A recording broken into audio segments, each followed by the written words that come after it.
Tá começando o Pode Transferir, seu podcast sobre fintechs, uma produção Transfira e Finsiders.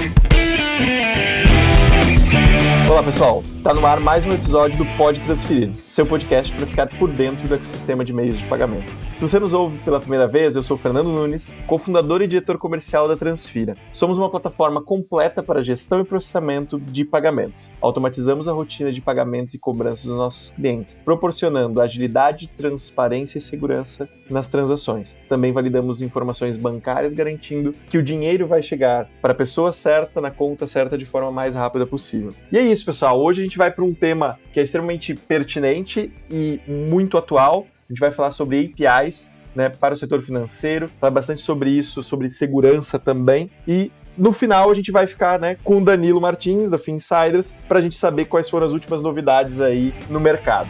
Bora?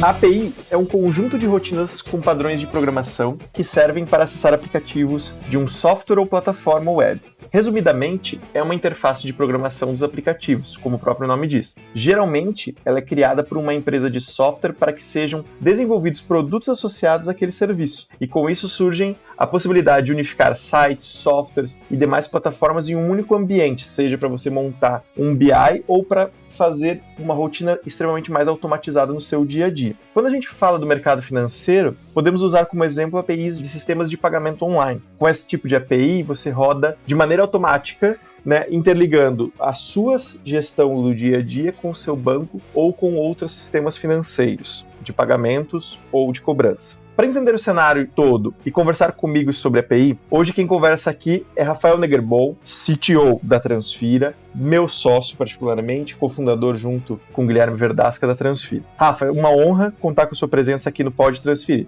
Fique super à vontade e seja bem-vindo. Bom, primeiramente, obrigado, Fernando, pela oportunidade. É uma honra estar aqui compartilhando um pouco do meu conhecimento sobre tecnologia e engenharia de software com vocês. Bom, eu sou Rafael Negerbol, como o Nunes comentou, co-founder e CTO da Transfira. Eu venho de um background técnico, eu iniciei minha carreira como desenvolvedor em uma software house, participando do desenvolvimento de projetos em diversos contextos, diferentes linguagens de programação, atuando desde o analista de requisito até o desenvolvimento do front-end, do back-end e cloud. O famoso Severino, como muitos dizem, ali atuando um pouquinho em cada contexto. E nos conhecemos na Conta Azul, Nunes, onde eu atuei como engenheiro de software da squad de contabilidade e atualmente eu sou responsável pela gestão e crescimento do time de engenharia da Transfira. Legal, cara. Para quem está ouvindo a gente, esse episódio pode ser até um pouco saudosista, que a gente com certeza vai contar um pouco mais da história de quando a gente começou a Transfira, lá em 2017. Um cenário bem diferente do de hoje. Hoje a gente tem,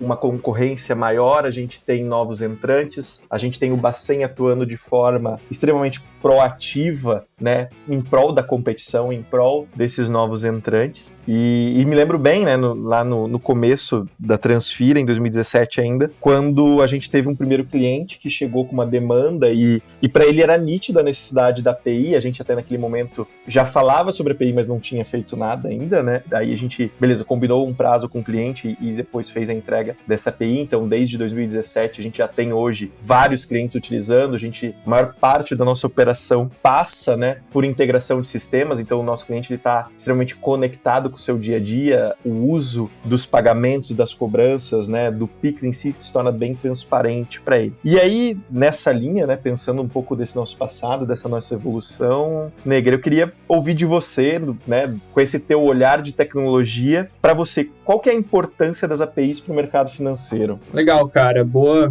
pergunta. Eu diria, que a importância das APIs, dessa interface de comunicação, ela é imprescindível, porque ainda mais hoje, Hoje, mais do que nunca, com os avanços que o Bacen, o Banco Central, ele vem apresentando para o mercado, Tu comentou lá no início que a gente ainda não tinha tanta sinergia ali por não ser um participante homologado ainda no Banco Central, mas agora, com todo esse avanço que a gente teve no decorrer dos anos e agora estamos entrando como um participante indireto no arranjo ali do SPI, do Sistema de Pagamento Instantâneo, eu diria que, né, com essas novas diretrizes, voltando ali à parte do Banco Central, novas diretrizes, inovações, como a gente já viu com o próprio Pix, e agora a gente está vivenciando também um novo movimento bem significativo e diria que na ótica de abertura de mercado é ainda mais importante do que o Pix, que é o próprio Open Banking, né, Open Finance, esse movimento aí de abrir os dados financeiros para o mercado. Diria que, então, cada vez mais se torna mais importante essa questão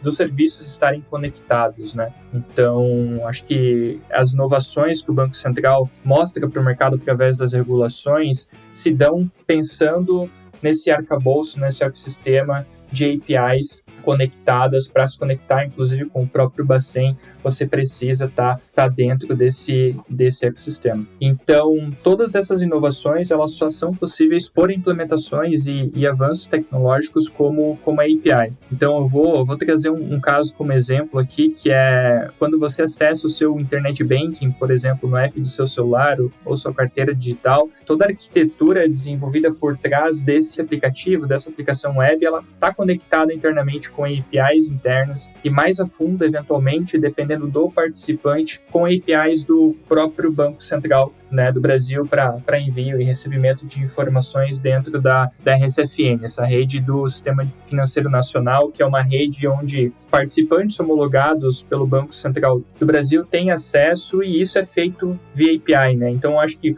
um ponto importante de ressaltar aqui da tua pergunta, Nunes, sobre a importância da API, eu acho que isso já vem desde o regulador, né? O próprio regulador, para você estar conectado com o Bacen, você já precisa estar preparado com APIs internas e para se conectar com APIs do próprio Banco Central para ter todo esse controle. Então, isso já vem de uma evolução tecnológica há muito tempo atrás, né? Então, sem os avanços tecnológicos como a API, não seria possível a gente ter o mercado financeiro digital que a gente tem hoje. A gente nunca sairia da moeda física e até hoje, se a gente olhar, a física ela depende de sistemas que dependem desse sistema de APIs, né? Então, para ajudar em toda a logística, acompanhamento e, enfim, então de forma resumida, a API, essa interface de comunicação entre sistemas, possibilita todas essas inovações que a gente está vivenciando no mercado financeiro atual. E isso, né, daqui para frente, cada vez mais sistemas mais conectados, cada vez mais essa construção de sistemas onde depende de outros, né? Então, na minha opinião, a API se tornou uma das pontas mais importantes aí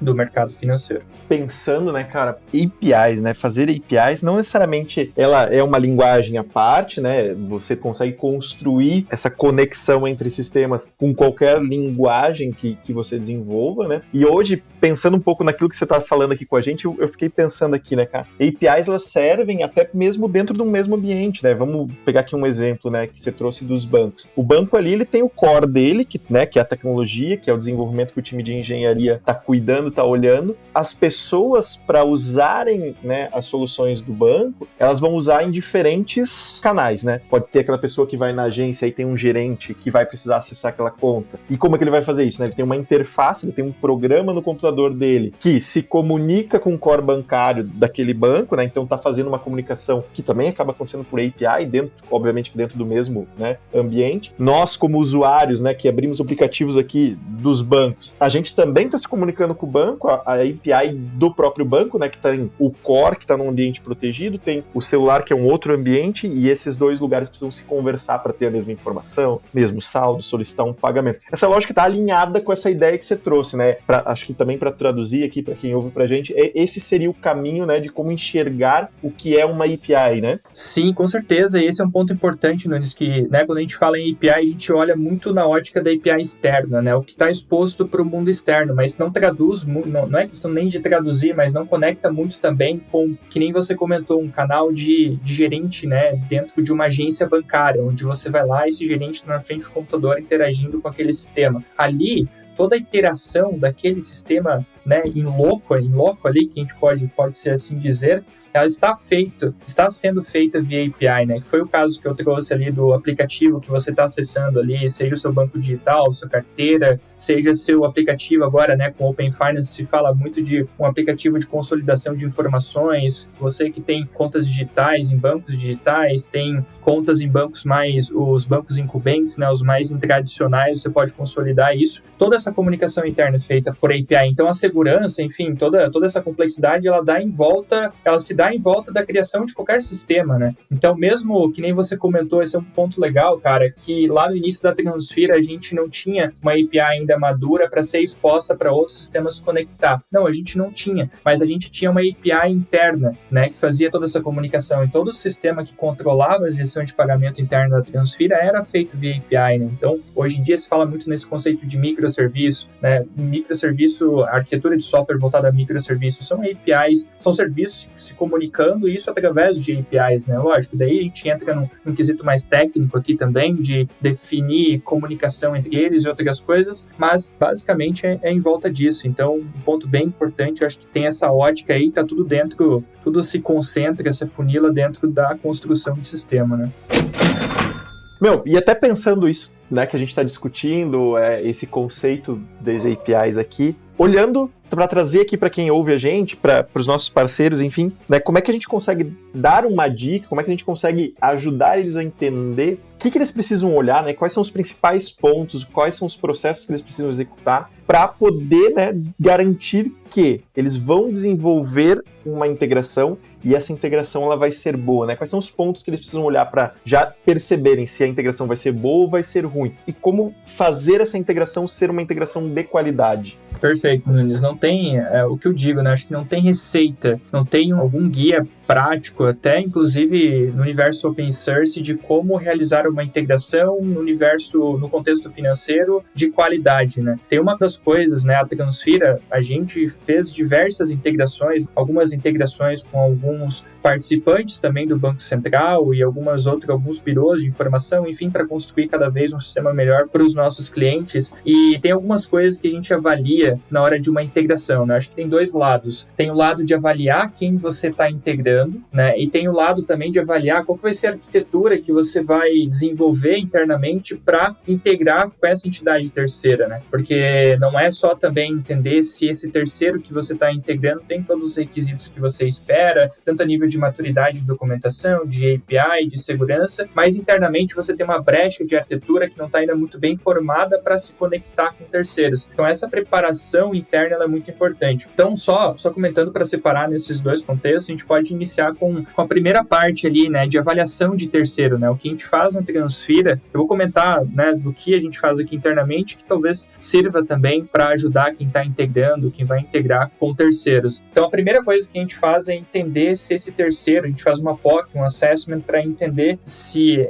esse sistema que a gente vai integrar, ele atende ao requisito, né, atende ao escopo que a gente precisa. Então esse é o primeiro ponto, se realmente o que a gente precisa internamente a API disponibiliza, porque já aconteceu com a gente, inclusive, de sair naquela fobia, naquela ansiedade de, vamos integrei, mas aí no final tu vê assim, cara, faltava isso. E a gente não fez esse assessment para entender 100% se a API atendia o que a gente precisava. Então, o primeiro ponto é esse, ver essas questões do que tu precisa alinhado com o que tem, com o que a API, o terceiro, disponibiliza. E o segundo ponto muito importante, que a gente demorou um tempo aqui internamente, né, para criar um processo muito maduro e que realmente trouxesse segurança para a gente, quando a gente conecta terceiros, que é o onboarding de segurança. Então, é entender efetivamente ali qual que é a maturidade de segurança desse terceiro. É olhar o site dele, do serviço que você está pensando em se conectar, é entender termo de uso, é entender SLA, né, o acordo de nível de serviço, entender política de privacidade, porque, né, todo mundo está cansado já de ouvir da LGPD, a Lei Geral de Proteção de Dados, que as empresas têm que se adequar, já deveriam, muitas ainda não estão, mas, né, tem toda essa discussão no mercado, e aí, né, só por uma simples visita no site, você já consegue já ter uma ótica sobre isso, assim, vendo esses termos, políticas, etc. E tem um outro quesito importante também, enquanto esse terceiro, ele deixa transparente o compliance com standards níveis nacionais ou internacionais, né? Por exemplo, eu sou compliant com LGPD, mas isso não fica, às vezes, preciso muito explícito, mas com a maturidade dos termos, do que ele apresenta, né, nessa landing page, vamos assim dizer, já dá para ter um feeling. E agora tem outros quesitos, né, como, por exemplo, o CIS, que é muito importante, o Center for Internet Security, que é um standard também mundial, conhecido mundialmente, que dá já uma segurança, um embasamento bem importante ali para a questão de segurança. Tem o PCI, só que o PCI depende do escopo, né, depende do terceiro que você está integrando, muitas vezes não vai ser preciso, tem questão de ISO, então esse ponto de compliance ele é bem importante nesse step aí de onboarding de segurança. Tem outros quesitos mais técnicos de cybersecurity também, como formas de autenticação, utilizam formato ALF, né, o token de autenticação é um token que expira, é um token que, se não expira, é um ponto de atenção, então depende também da criticidade que você exige dessa integração, e tem a questão de MTLS também, e outras questões bem técnicas de se avaliar, então eu diria que esse ponto de onboarding de segurança ele é bem importante. Tem um terceiro ponto que é a maturidade da documentação, né? Se tem uma documentação sólida, se explica certinho, ou de forma clara, pelo menos, qual que é o propósito daquele serviço, e não só isso, né? Pela maturidade da documentação que tu vê também, que tu tem ali um reflexo da maturidade interna do sistema, né? De como foi criado. Então, esse é um ponto bem interessante. E por último, eu diria, né? Um quarto ponto aqui desse universo de avaliação de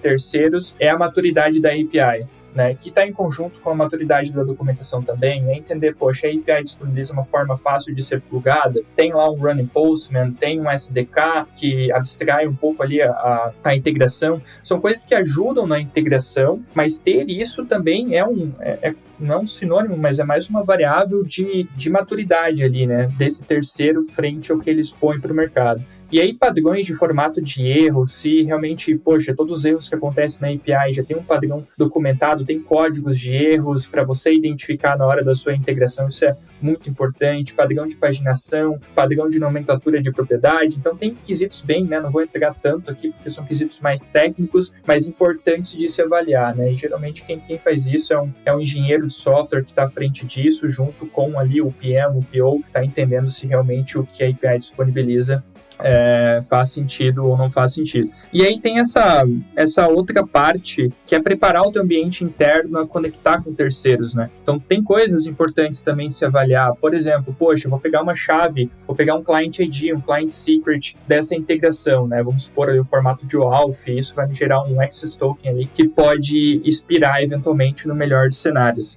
né? Onde que eu vou armazenar essas chaves? Eu tenho um cofre, eu tenho um vault aqui de senhas que eu vou coletar essa informação, eu não tenho, isso aqui vai ficar hard-coded ali no código ou não, então entender isso é importante. O hardening de cloud também é bem importante, então, é uma integração interna, vai estar em volta de uma VPC, tem firewalls bloqueando acesso, então tem um ecossistema aí de preparação interna muito importante também. E também conectado com a arquitetura de software, né? Essas integrações, elas vão ser preciso ser disponibilizadas em outras partes internas do teu sistema, então deixar agnóstico esses clients de acesso, ter teste de integração para garantir que o fluxo continue funcionando com eventuais atualizações dessa API. Vamos usar pooling, vamos usar webhook, aí vai muito de encontro com o arquiteto também, que está entendendo ali como que vai ser a integração, mas são pontos bem importantes de se avaliar numa integração de API. Tem muita integração que é feita e é core do negócio, né? O negócio do nosso cliente, o seu negócio está ouvindo a gente, às vezes você precisa dessa integração, então seguir todas essas dicas aqui, olhar para essas informações que parecem complexas, mas fazem parte do dia a dia, do universo, né, de qualquer time de engenharia de software, é extremamente importante para trazer segurança, trazer escalabilidade para o dia a dia do negócio como um todo, né?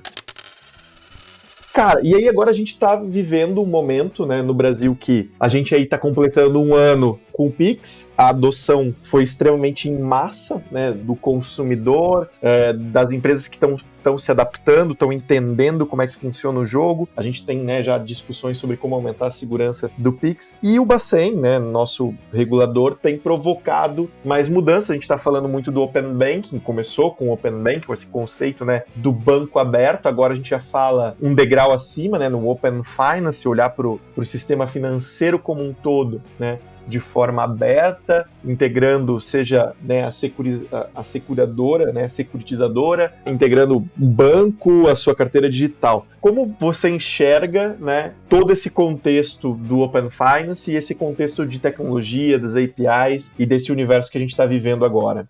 Como eu comentei, acho que anteriormente, né, a API, ela se torna uma ponta crucial ali, ainda mais quando a gente fala de Open Banking, porque a gente está falando de uma conexão de sistemas para prover dados para outros sistemas, né? Então, é muito importante ali a ótica de segurança, ainda mais do que nunca, agora, nesse momento que a gente está abrindo dados sensíveis, transacionais, sensíveis na ótica financeira mesmo, né? Dados de abertura de conta, dados de transações. Então, segurança se torna mais importante do que nunca. Isso vem também numa ótica regulatória, né? Acho que o Banco Central também está bem preocupado com esse quesito de segurança. Ele vem direcionando algumas coisas referente a esse tema, né? Como a gente vê também com as próprias plenárias do PIX, tem o GTSEG, acho que tem um grupo de trabalho focado nisso, mas tem também muito, né, que nem eu comentei anteriormente ali, das boas práticas internas, né? Porque seguir diretrizes é uma coisa e você ter uma cultura interna de segurança é outra. Isso está dentro da tua cultura, isso está dentro do teu dia a dia, isso está conectado com Security by Design, com DevSecOps.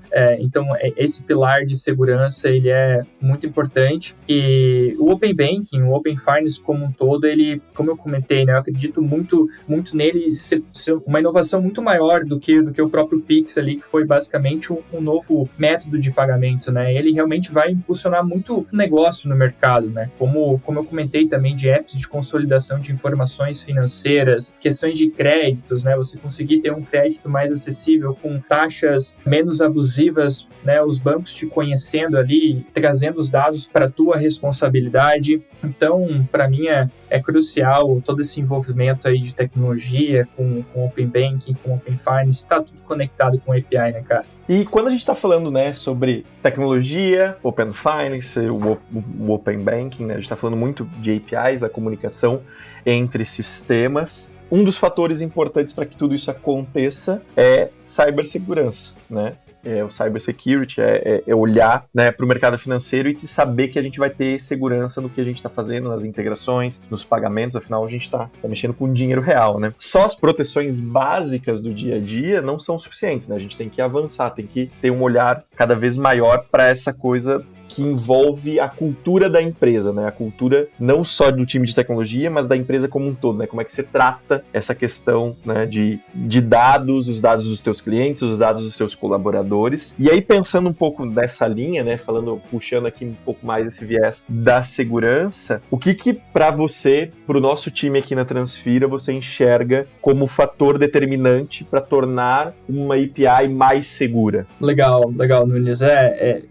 Isso que tu reforçou, né, que eu comentei anteriormente ali, que para mim uma das coisas mais importantes, além do quesito técnico da cybersecurity, é a cultura interna da organização. Eu comentei sobre o quesito de standards como CIS, que também olha para o parque tecnológico físico, olha para o parque de cloud, olha para outros quesitos, mas de nada adianta se a gente não tem uma conscientização interna na empresa que tá conectado, tá vivendo esse pilar de segurança. De nada adianta a gente ter um controle de cybersecurity absurdo, assim, ter os melhores profissionais aqui internamente, se as pessoas aqui não têm o menor conhecimento sobre phishing, sobre spear phishing, sobre política de mesa limpa, as questões básicas que eu acho que o maior receio ali, o maior furo pode ser os humanos, né? Então não adianta a gente criar controles muito grandes se internamente as pessoas podem estar facilmente suscetíveis ali a ataques, como um simples phishing, né? De vir alguma informação errônea ali, criar um atacante via e-mail, por exemplo. Mas falando tecnicamente, via cybersecurity, tem algumas coisas bem interessantes de se olhar até para a ótica mundial, assim, tem standards como, já tem algumas coisas consolidadas para o mercado financeiro, né? E quando a gente olha para o mercado financeiro, tem especificações como,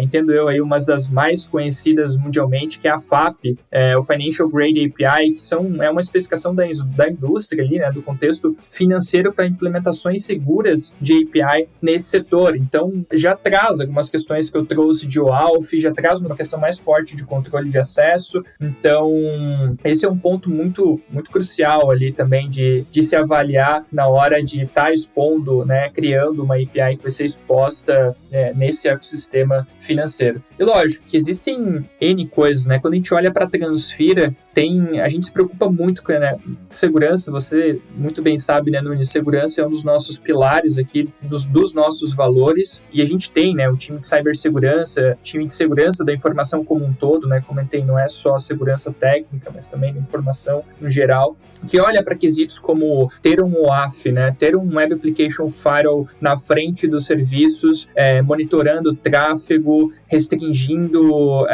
eventualmente ali, ataques reconhecidos na lista dos top 10 da WASP, por exemplo, a gente conseguindo também geograficamente limitar ali os acessos, a gente conseguindo ter uma whitelist IP, uma blacklist. Então tem esse interceptador ali na frente que é muito importante também para esse quesito de segurança técnica.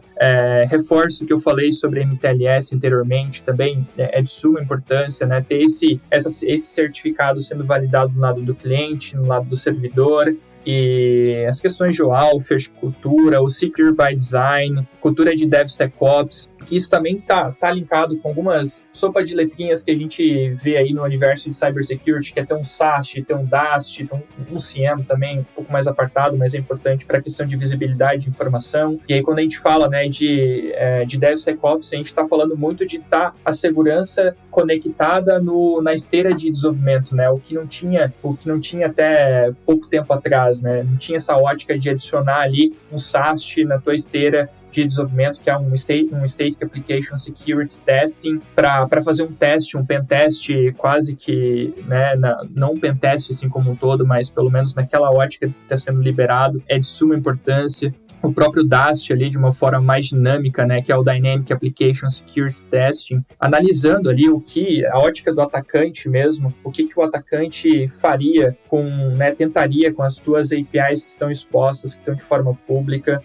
Questões de pentests também é muito importante, entender quão suscetível está a tua arquitetura numa ótica externa ali, né, onde um atacante não tem acesso para lá de black box, e numa ótica interna também, né, onde, poxa, eu conheço aqui, eu eventualmente, né, já estou dentro da empresa, eu tenho um acesso aqui mínimo, mas tenho internamente dentro da minha VPC, e é como que eu escalo isso. Então, daí pentests white, gray, são bem importantes nesse sentido. E uma das coisas que a gente bate muito de frente aqui dentro da Transfira é ter visibilidade sobre tudo em tudo, né? Então, todos os canais, quando a gente fala de OAuth, quando a gente fala de cloud, quando a gente fala de aplicação, de sistemas internos, a gente tem ainda mais de microserviços, né, as coisas mais segmentadas, a gente tem que ter uma correlação dessas informações para conseguir juntar isso e poder tomar uma decisão e poder também ter visibilidade se a gente foi atacado ou não e, eventualmente, caso a gente seja, entender o motivo para atuar depois para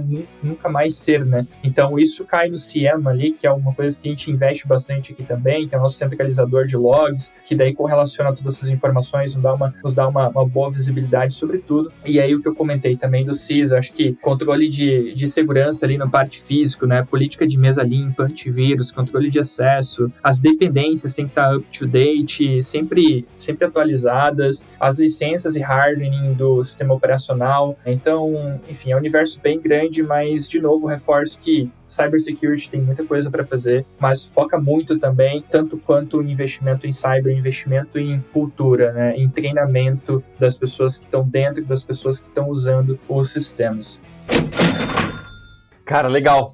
É muita coisa que a gente precisa olhar, mas isso é o que torna o dia a dia do nosso negócio aqui na Transfira, da companhia como um todo, um ambiente, né, que proporciona segurança, que olha para isso com cuidado, os dados do nosso cliente, dados dos nossos colaboradores. Parece ser algo, né, uma montanha gigantesca que precisa ser escalada, mas com um time, uma dedicação todos os dias, fazendo um pouquinho, né, todo mundo consegue chegar lá e a gente consegue com certeza chegar em um ambiente, né, extremamente seguro. Então, cara, sim, queria super agradecer teu tempo, vir aqui falar com a gente, né, contar um pouco aqui para quem está nos ouvindo sobre a tua experiência, sobre como a gente vive isso no nosso dia a dia aqui, né, olhando para a segurança, olhando para o desenvolvimento de uma API que vai proporcionar uma automação real, vai ajudar a fazer o dia a dia de quem faz pagamentos mais descomplicado e cada vez mais seguro. Cara, deixa aqui o último espaço para você. Pode abrir, falar o que você quiser, pode deixar teus contatos também para que, se caso alguém tiver alguma outra dúvida, quiser trocar alguma ideia com você também. Legal, cara, obrigado. Só reforçando ali o que tu comentou, né, antes de me despedir, que é bem isso que tu disse, cara, é step by step, assim, acho que segurança não existe aquele compliance 100%, não existe aquele compliance, poxa, eu tô 100% com a LGPD, beleza, tu pode ter cumprido ali todos os teus requisitos da lei, mas segurança é algo que tu tem que estar olhando e evoluindo diariamente, né? Porque, enfim, acho que a criatividade dos atacantes, do ser humano, ele é muito, assim, cada dia está sendo descoberto novas vulnerabilidades, então tem que estar muito bem conectado e evoluindo. Eu acho que é o time que faz isso acontecer, são as pessoas, e é essa força, assim, essa cultura que mais importa, de estar todo dia evoluindo e todo dia se preocupando em ter um sistema cada vez mais seguro. Então, cara, eu é que agradeço aí o espaço, pelo espaço, pela oportunidade de compartilhar um pouco do meu conhecimento aí sobre APIs e também falar um pouquinho sobre segurança. E para contato, né, acho que para me achar é bem fácil, é só procurar pelo meu nome no LinkedIn, por Rafael Negerbon, ou, por que não, me manda um e-mail através do rafael@transfira.com, eu estou à disposição aí para ajudar no que for possível.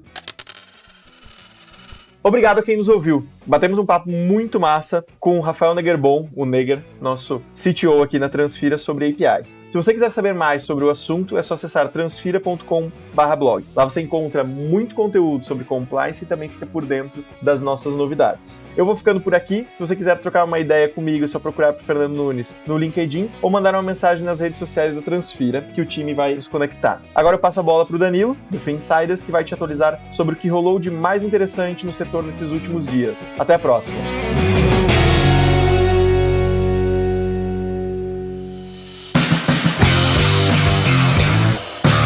Agronegócios, seguros, novos aportes. As últimas semanas foram bastante agitadas no mercado de fintechs. O agro está cada vez mais fintech, né? Você já deve ter ouvido que o agro é pop, o agro é tech e o agro também é fintech. O Banco Alfa, que faz parte do conglomerado financeiro Alfa, investiu na sua primeira startup. O Alfa fez um aporte para a Equitare, que é praticamente uma PicPay do agro, fornecendo um fund de R$600 milhões para a startup até 2023, ou seja, nos próximos 3 anos, contando aí com 2021. O aporte de valor não revelado inaugura os investimentos feitos pelo conglomerado financeiro por meio do seu programa de inovação aberta, conhecido como Alfa Collab, lançado em novembro do ano passado, como o FinSiders antecipou. Um segundo deal do Alfa Collab já foi assinado e se tornará público em breve. Até o fim do ano, a expectativa é fazer um total de 6 cheques. Hoje, o Alfa Collab já reúne 18 startups. Nessa lista estão fintechs como Fiduc, Finpec, Marvin, SMU e a Insurtech 88i, que recentemente virou seguradora digital. Mas vamos voltar a falar do acordo que o Alfa fez com a Equitare. Mais do que uma participação no negócio, o grupo financeiro vai operar toda a estruturação da carteira de crédito da startup, com previsão de disponibilizar esse fund, né, de até 600 milhões no prazo de 3 anos, aí, até 2023. Esse recurso vai permitir à startup acelerar a oferta de crédito para pequenos e médios produtores por meio da sua plataforma digital, saindo de um volume financeiro que hoje é de 200 milhões de reais para algo como 5 bilhões de reais em 3 anos. É importante dizer que a Equitare ela não está sozinha nessa disputa de fintechs, né? As agritechs mais fintechs,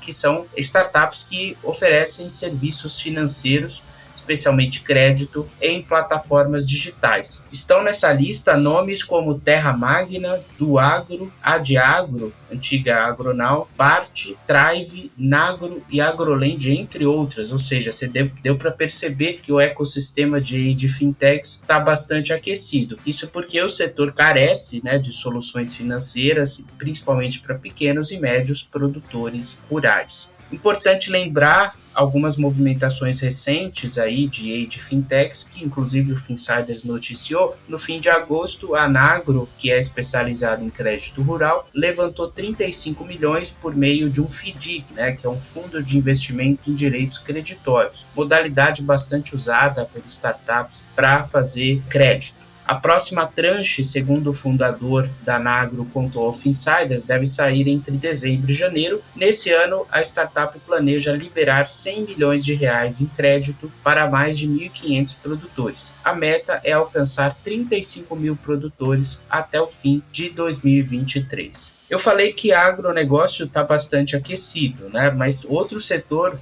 que está despontando como uma das grandes meninas dos olhos, né, das fintechs, é o setor de seguros. Na verdade, para as startups como um todo, seguros vem crescendo bastante. Isso foi colocado num report lançado recentemente pelo Atlântico, que é um fundo de venture capital, que mostra que seguros são a próxima revolução em serviços financeiros. E eu vou explicar por quê, na verdade.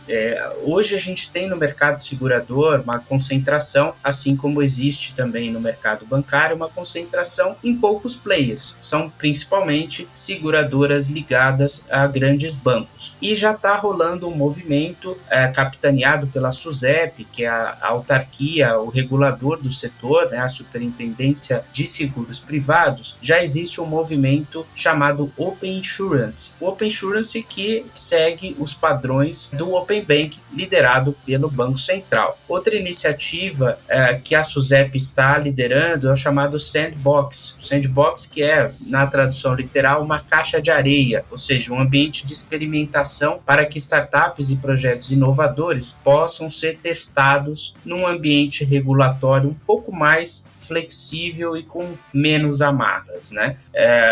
No caso do Open Insurance, o Open Insurance terá início em dezembro desse ano com o compartilhamento de dados públicos relacionados a produtos e canais de serviços. Para vocês terem uma ideia, o setor de seguros hoje ele responde por apenas 4% do PIB brasileiro, sinal de que tem bastante potencial de crescimento. Já o número de insurtechs no Brasil vem crescendo bastante nos últimos anos e chegou a quase 100 negócios em 2020. Para vocês terem uma ideia, eram 34 insurtechs 5 anos atrás, conforme dados do Distrito, é uma empresa de inovação. O reporte do Atlântico destaca também a evolução do mercado de cripto, que cresceu bastante nos últimos anos. A gente viu aí o boom do Bitcoin, mas é um mercado que vem crescendo bastante. A América Latina vem se tornando um hub de criptomoedas, como coloca o reporte do Atlântico, tanto com o número de startups aumentando, assim como as transações nessa área.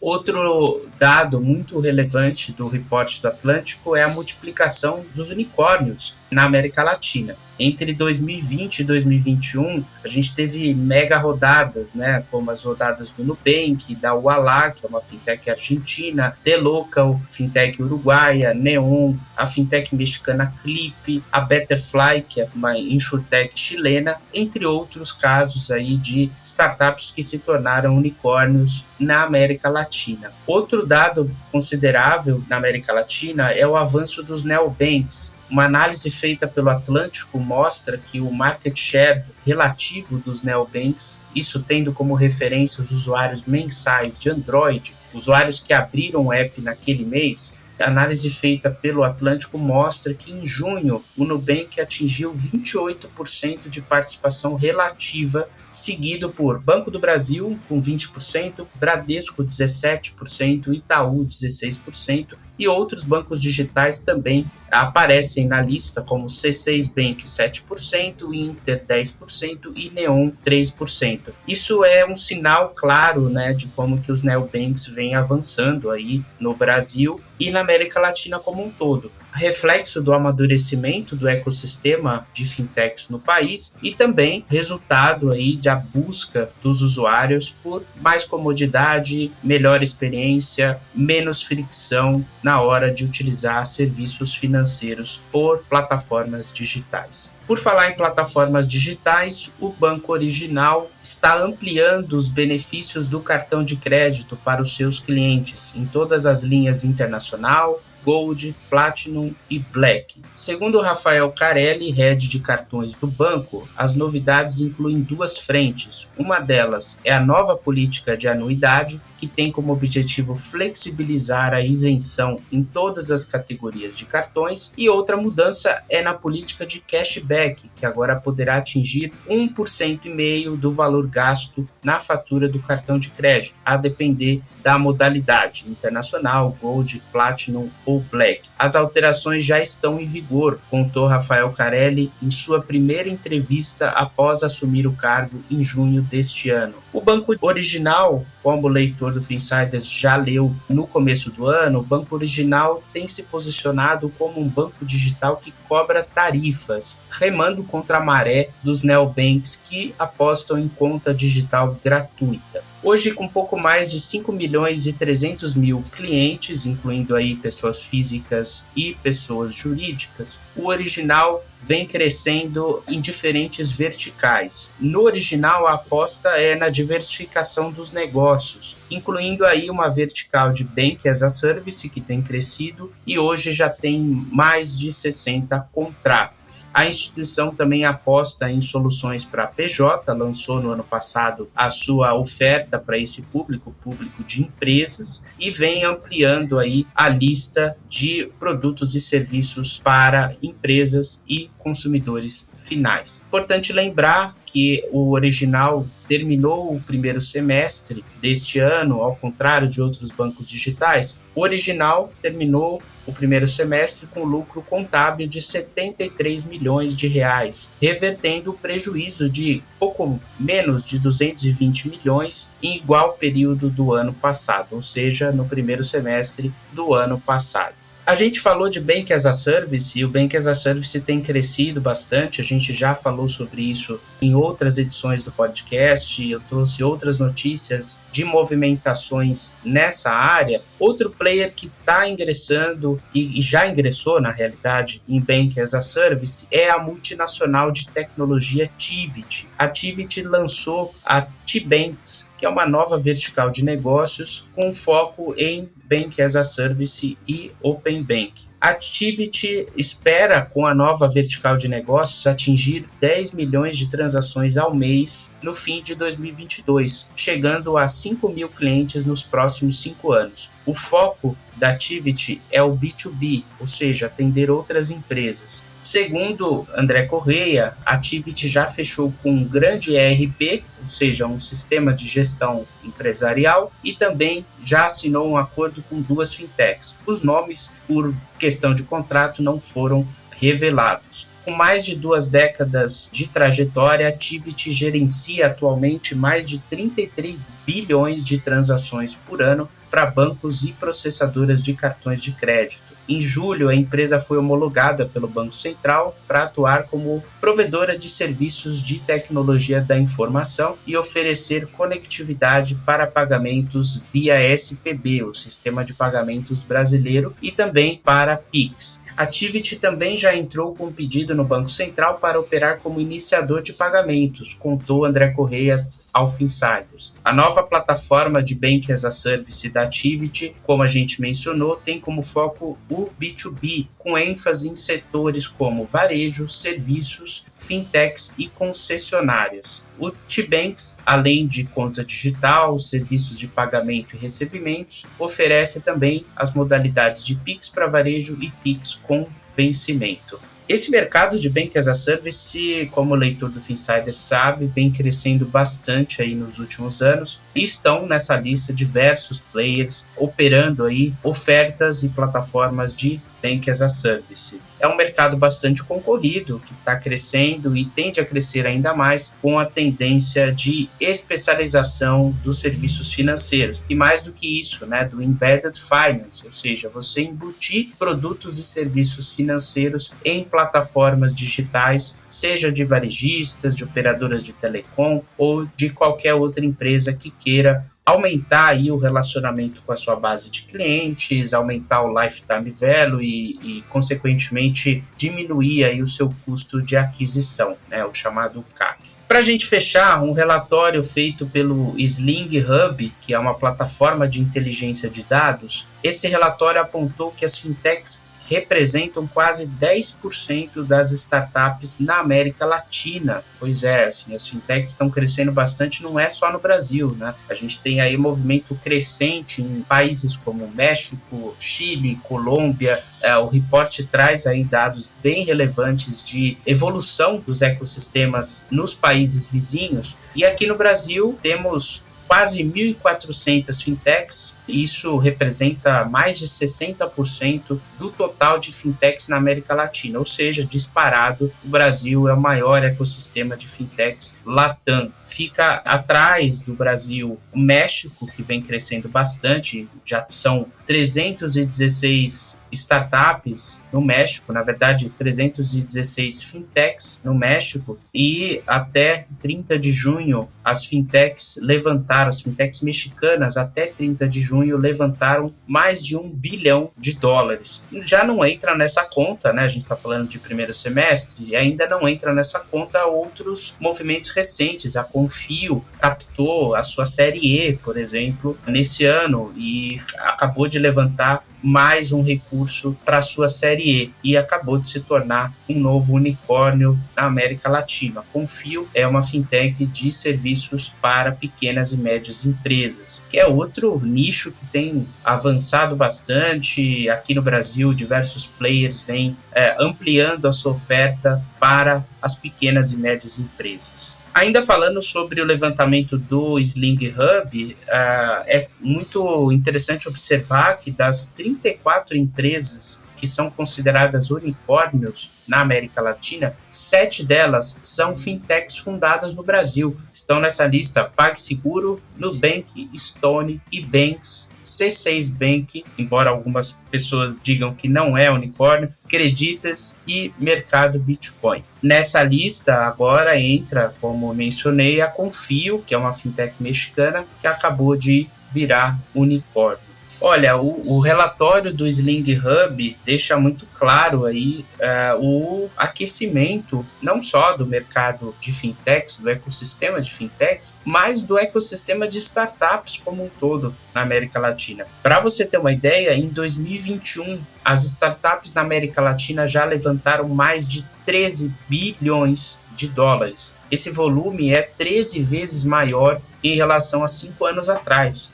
Em operações de fusões e aquisições, chamado M&A, o Brasil tem se destacado também. 8 em cada 10 startups adquiridas na região são brasileiras. E o número de aquisições, segundo o Sling Hub, possivelmente baterá recorde em 2021. No ano passado, foram 200 startups adquiridas na América Latina. Até agosto desse ano, esse número já foi quase superado. Até hoje, são 195 startups latino-americanas que já passaram por um processo de M&A. Sinal de que o mercado continua bastante aquecido, com muitas operações. E, claro, a gente tem que sempre ficar de olho aí em como que são essas operações, como que estão os valuations, porque, de fato, existe um crescimento no número de operações, no número de deals, mas também existe aí um apetite maior dos investidores, a liquidez está alta, os fundos estão bastante ativos, e é importante ver aí como que ficam os valuations